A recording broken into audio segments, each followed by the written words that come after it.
Hi everyone. I'm at the skate park to explain that when the kinetic energy of an object changes, energy is transferred to or from the object. Energy cannot be created or destroyed. All the energy of the universe is constant. But energy can be changed and transferred. One way that energy is transferred is with kinetic energy. Kinetic energy is the energy an object has because of its motion. The more an object is moving, the more kinetic energy it has.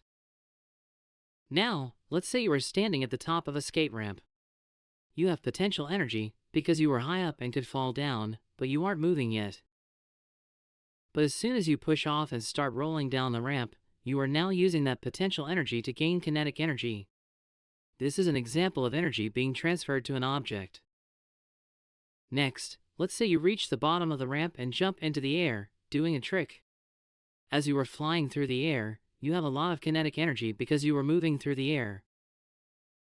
But as soon as you land on the ground, you slow down and your kinetic energy decreases. This is an example of energy being transferred from an object. Let's look at other examples of the transfer of kinetic energy. Windmills show the transfer of kinetic energy. Wind is air in motion. When it hits the blades of the windmill, it transfers energy and causes the blades to rotate. Another example is bowling. When a bowling ball is rolling down the lane, it has kinetic energy. That energy is transferred when it strikes the bowling pins. Lastly, hammering a nail is an example of transferring kinetic energy. The movement of the hammer hitting the nail. Can you think of any other examples? So, to summarize, energy is transferred to an object when it gains kinetic energy, and energy is transferred from an object when it loses kinetic energy.